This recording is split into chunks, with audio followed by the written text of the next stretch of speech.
Para maiba naman, wag laging baboy ang isahog natin sa ating lulutuin Shanghai. Ngayong araw nga po ay nakapagluto ako ng Shanghai pero yung ginamit ko po dito ay breast chicken. Ire-ready ko po muna dito yung aking mga gagamiting sangkap. So, nagbalat po ako dito ng bawang at saka ng sibuyas. Hindi ko na po masyadong liliitan yung pagkakahiwa ko dito sa bawang at sibuyas dahil gagamitan ko naman po ito ng food processor mamaya. Ito nga po palang carrots ay binalatan ko na at hiniwa ko lang din po ito. Gagamit nga din po pala ako dito ng parsley or yung cilantro. Para po kasi sa akin, mas malinamnam po kasi ang Shanghai kapag meron pong parsley. Ito nga po pala yung part ng chicken na gagamitin ko. Bala ito nga po pala ay breast part. At ito nga po pala ay 1/4 kilo. Hindi ko na rin po yan hiniwa kasi ilalagay na po natin yan direct dito sa ating food processor. Lahat nga po pala ng sangkap na gagamitin ko sa aking Shanghai ay nilagay ko na lahat siya dito sa aking food processor. Dito ko na nga rin po pala ito tinimplahan ng black pepper, konting oyster sauce at saka ng konting asin.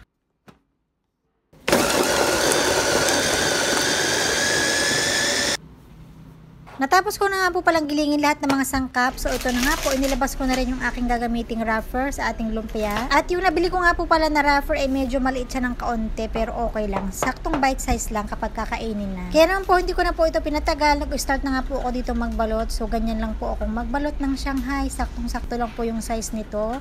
And then syempre lalagyan ko po ito ng tubig dun sa gilid para hindi po ito bumuka. Kadali lang naman po magbalot ng Shanghai kahit nga po bata ay kayang-kaya nila itong gawin. Kung hindi nyo pa po na-try na gumamit ng breast chicken sa paggawa ng lumpiang Shanghai. Hindi naman po yan syempre nagkakaiba ng lasa. Ang pinagkaiba lang niya medyo pino ng kaunti dahil nga po breast chicken yung ginamit ko dito. At saka kung ikukumpara po natin syempre mas healthy po ng kaunti itong breast chicken compared doon sa baboy. Perfect nga din po pala ito sa mga health conscious. Nga po kapag breast chicken yung ginamit natin kahit makarami po tayo ng kain nito ay hindi po tayo masyadong magigilty. Bali nga po pala yung iba na ginawa ko, nilagyan ko nga po pala ito ng cheese para mas masarap. Medyo marami nga rin po pala yung nagawa ko kaya naman ilagay ko muna ito sa isang ziplock para ilagay ko muna ito sa freezer. Para kapag nag-cravings ako ng Shanghai o di ba magpiprito na lang ako. Iniready ko na nga rin po pala dito yung aking paglulutuan. Naglagay dito ako ng saktong mantika lamang at nag-start na nga po pala ako dito magprito.